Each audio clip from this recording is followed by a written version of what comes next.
오늘이 바로 한독수 총리에게 준 마지막 시한입니다.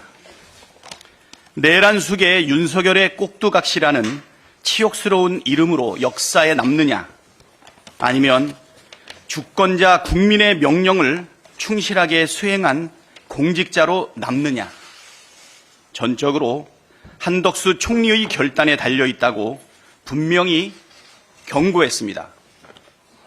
그러나 한덕수 총리는 오늘 국무회의에서 특검법을 공포하지 않겠다는 뜻을 분명히 했습니다. 특검 추진과 임명을 두고 여야가 타협안을 토론하고 협상하는 것부터 시작해야 한다고 말하는데, 내란 수사가 어떻게 타협의 대상이 될 수 있습니까? 한덕수 총리의 말은 시간을 지연해 내란을 지속시키겠다는 것 외에 달리 해석할 길이 없습니다. 민주당은 내란 대행 한덕수 총리에 대한 탄핵 절차를 바로 개시하겠습니다. 내란의 잔부를 진압하겠습니다. 한덕수 총리 탄핵이 3분의 2 이상이 되어야 한다는 말은 틀렸습니다. 비록 직무가 정지되었지만 윤석열의 현재 신분은 대통령입니다. 두 명의 대통령이 동시에 존재할 수 없고 한덕수 국무총리는 국민이 선출하지도 않았습니다. 국무총리에 대한 탄핵은 일반 의결 정족수, 즉 재적의원 과반수 찬성으로 가능하다는 점을 다시 한번 분명히 해둡니다. 헌법재판관 후보자 인사청문회가 어제에 이어 오늘도 진행됩니다. 국민의힘은 한덕수 총리에게 헌법재판관 임명 권한이 없다는 궤변을 늘어놓으면서 아예 청문회에 불참했습니다. 그러면서 총리에게 내란특검 거부권 행사를 건의했습니다. 적반하장도 유분수라고 했습니다. 내란 수개를 배출한 정당이 어떻게 이렇게 뻔뻔할 수 있습니까? 내란 수개는 지금도 여전히 국민의힘 1호 당원입니다.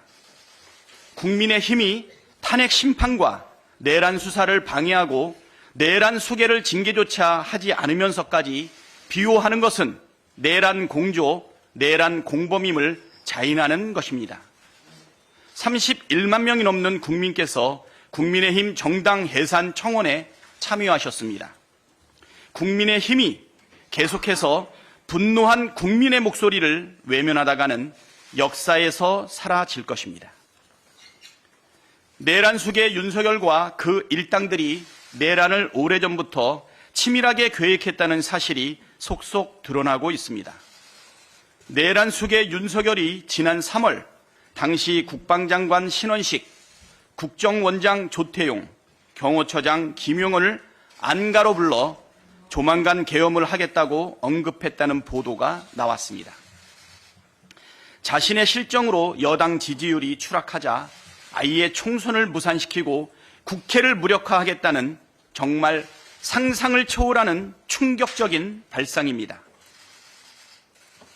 어제 공개된 전 정보사령관 노상원의 수첩에서 NLL에서 북의 공격을 유도, 국회 봉쇄, 정치인, 언론인, 노조, 판사, 공무원, 수거 대상 등의 메모가 나왔고, 심지어 사살이라는 표현이 있던 것이 확인되었습니다.